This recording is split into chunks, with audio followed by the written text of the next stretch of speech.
അമ്പലപ്പുഴയിൽ G Sudhakaran എംഎൽഎയും CPM പ്രവർത്തകരും തമ്മിൽ വാക്കുതർക്കം. Neerkunnam government UP സ്കൂളിൽ വെച്ചായിരുന്നു തർക്കം. സ്കൂളിൽ നിന്ന് അനധികൃതമായി മണ്ണ് കടത്തുന്നുവെന്ന ആരോപണവുമായാണ് ജി സുധാകരൻ എത്തിയത്.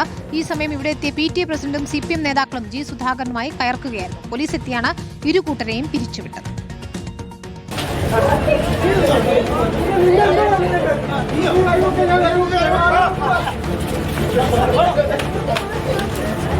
സ്കൂളിൽ നിന്ന് മണ്ണ് കടത്തിയെന്ന ആരോപണവുമായി കോൺഗ്രസ് പ്രവർത്തകർക്കൊപ്പമാണ് ജി സുധാകരൻ നീർക്കുന്നത്തെ ഗവൺമെന്റ് യുപി സ്കൂളിലെത്തിയത്. സുധാകരൻ പഞ്ചായത്ത് സെക്രട്ടറിയെയും വിളിച്ചു വരുത്തി. ഇതിനിടയിൽ അമ്പലപ്പുഴ വടക്ക് ഗ്രാമപഞ്ചായത്തിലെ CPIM അംഗങ്ങളും PTA പ്രസിഡന്റ് പ്രശാന്ത് എസ് കുട്ടിയും സ്ഥലത്തെത്തി. സ്കൂളിൽ നിന്ന് മണൽ കടത്തിയെന്ന പരാതി പറഞ്ഞ നസീബും ഇവിടെ എത്തിയതോടെയാണ് സംഘർഷാവസ്ഥയായത്.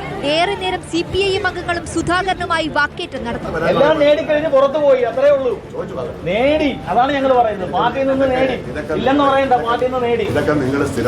സ്ഥിരമൊന്നുമല്ല ഞങ്ങൾ പറയുന്നത്. ഞങ്ങൾ ഒരു 1.5-2 വർഷം മുമ്പ് ഞങ്ങളൊന്നും പറയത്തില്ല. സാറേന്നല്ലേ വിളിച്ചിരുന്നത്, സാറേന്നാ വിളിപ്പിച്ചിരുന്നത്. ഇതിനിടയിൽ ജി സുധാകരൻ ഒപ്പമെത്തിയ കോൺഗ്രസ് പ്രവർത്തകനായ PTA പ്രസിഡന്റ് പ്രശാന്ത് കുട്ടിയെ കയ്യേറ്റം ചെയ്തു. പിന്നീട് അമ്പലപ്പുഴ പോലീസ് എത്തിയ ശേഷമാണ് സ്ഥിതി ശാന്തമായത്.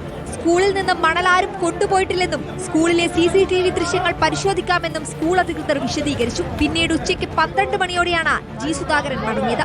റിപ്പോർട്ടർ ആലപ്പുഴ.